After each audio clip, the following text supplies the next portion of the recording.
Subscribe कीजिए the perfect classes channel को और बेल आइकन को दबाइए लेटेस्ट वीडियो सबसे पहले देखने के लिए।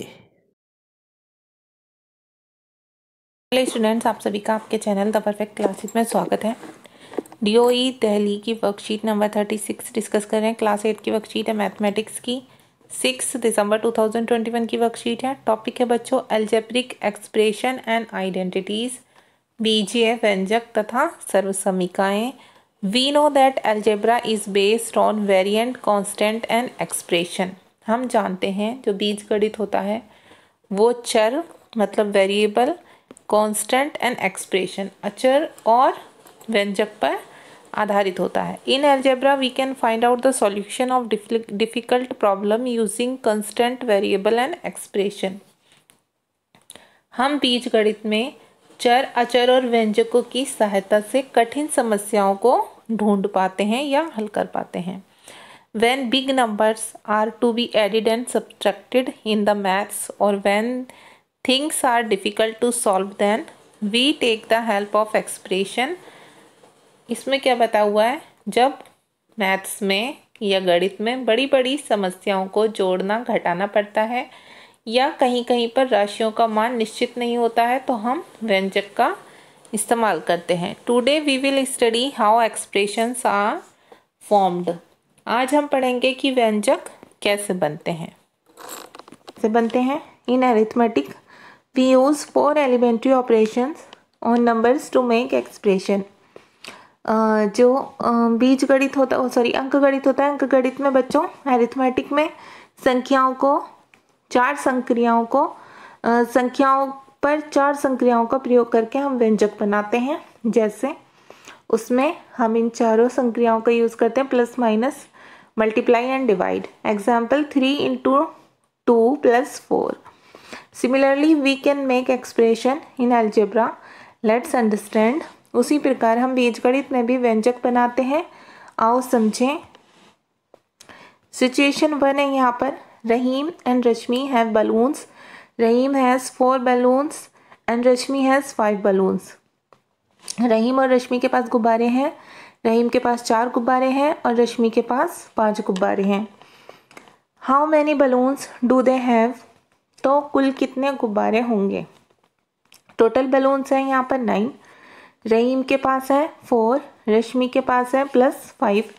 सिचुएशन 2 में रहीम है 6 toffees but Rashmi doesn't want to tell her toffees.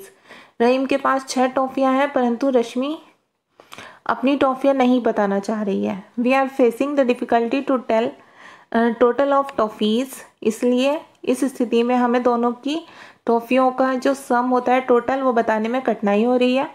Now let us assume toffee of Rashmi is x। तो इसलिए हम रश्मि की टॉफ़ियों को कितना मान लेंगे? x मान लेंगे। Let's understand. अब समझते हैं। Total toffees, Rahim's toffees plus Rashmi toffees. ठीक है, कितनी रहीम की टॉफ़ीज़ कितनी थी? 6। रश्मि की x, तो 6 + x, 6 प्लस वेरिएबल कर देंगे, 6 + x हो गया। नोट है यहाँ पर, we can use any English alphabet to express variable. Example x, y, z, a, b, c, p, t etcetera. चर राशि के स्थान पर हम अंग्रेजी भाषा के अक्षरों का प्रयोग करते हैं, जैसे x, y, z, a, b, c, p, t आदि। In the above situation we were not able to express total number of toffees but problem is solved using variable x। उपरोक्त स्थितियों में कुल टॉफियों की संख्या निकालनी संभव नहीं थी परंतु चर राशि को x मानते ही समस्या हल हो गई। ओके, अभी ये देखते हैं। Teacher called 3 student name Sanchit, Gurleen and Abdul. She gave few pencils to them. अध्यापिका ने कक्षा में 3 छात्रों जिनके नाम संचित, गुरलीन और अब्दुल हैं, उन्हें बुलाकर तीनों को पेंसिल्स दी। ठीक है, संचित कहता है आई गॉट 4 पेंसिल्स, मेरे पास 4 पेंसिल हैं। गुरलीन कहता है आई गॉट 3 पेंसिल्स, मुझे 3 पेंसिल मिली हैं। अब्दुल कहता है आई गॉट फ्यू पेंसिल्स, मेरे पास कुछ पेंसिल हैं जो मुझे मिली हैं। टीचर कहती है how many pencils do they have? इन तीनों के पास कुल कितनी पेंसिल्स हैं? ठीक है, तो 4 + 3 कर दिया हमने संचित और गुरलीन का, +x हमने लिख दिया। अब्दुल का, क्योंकि हमें एग्जैक्ट नंबर नहीं पता है उनकी पेंसिल्स का, ठीक है। तो यहाँ पर कितना आ जाएगा, इक्वल टू 7 + x पेंसिल्स। अब यहाँ पर देखिए बच्चों, complete the table given value, आपको कंप्लीट करनी है। यहाँ पेंसिल्स या टॉफ़ीज़ या कॉपीज़ बताई हुई है। स्वाति मुकेश को कितनी मिली, ठीक है। स्वाति को P, मुकेश को 5 पेंसिल्स। टॉफ़ीज़ तो ये कितना हो गया, P + 5। स्वाति को टॉफ़ीज़ कितनी मिली, M, मुकेश को 2। तो यहाँ पर हम लिख देंगे, ये हो जाएगा M + 2, ठीक है, क्योंकि यहाँ पर टोटल करना है दोनों का। कॉपीज़ मिली स्वाति को 8, मुकेश को T, यहाँ पर टोटल ऑफ 2 हो जाएगा 8 + T। Let's change the verbal expression into algebra. निम्नलिखित को मौखिक कथनों को बीजीय व्यंजक में बदलो। राम कहता है my age is X years, मेरी आयु X वर्ष है, ठीक है। तो देखिए राम के फादर, राम की X हो गई, तो फादर बता रहे my age is 3 times of your age, मेरी आयु तुमसे 3 गुनी है। और ब्रदर कहता है I am 2 years older than you, मैं तुमसे 2 साल बड़ा हूँ। और मदर कहती है I am 2 years younger than your father, मैं तुम्हारे पिताजी से 2 साल छोटी हूँ। तो अब हमें फिलअप कंप्लीट करना है उसके according. Present age of Ram is, Ram की एज कितनी है, X बताई हुई है।